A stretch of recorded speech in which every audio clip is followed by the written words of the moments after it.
Kannamaly Saint Antony പള്ളിക്കും വിശുദ്ധ ഔസേപ്പ് പിതാവിന്റെ ആ തീർത്ഥാടന കേന്ദ്രത്തിനും ഏകദേശം 270ഓളം വർഷങ്ങളുടെ ഒരു ചരിത്രം.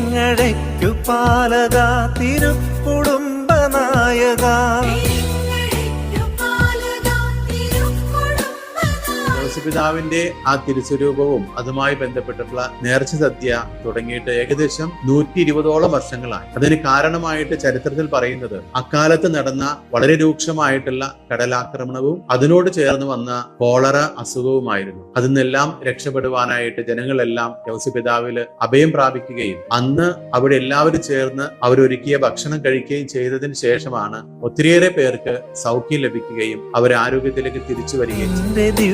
സ്നേഹലാളനം ഇന്നുമെന്നുമേകിടേണമേ. ആ ഒരു പാരമ്പര്യമാണ് ഇന്നും തുറന്നു കൊണ്ടുപോകുന്ന നേർച്ച സദ്യ. നിങ്ങളുടെ ഓരോ ആവശ്യങ്ങൾക്ക് വിശുദ്ധ ഔസേപ്പ് പിതാവിന്റെ മാധ്യസ്ഥം കാരണമായിട്ടുണ്ട് എങ്കിൽ നന്ദി അർപ്പിക്കുവാനും പുതിയ നിയോഗങ്ങൾ ഔസേപ്പ് പിതാവിന്റെ മുമ്പിൽ സമർപ്പിക്കുവാനുമായിട്ട് കണ്ണമാലി പള്ളിയിലേക്ക് വരിക. നിങ്ങളെയും ഔസേപ്പ് പിതാവിന്റെ മാധ്യസ്ഥതയിൽ ദൈവം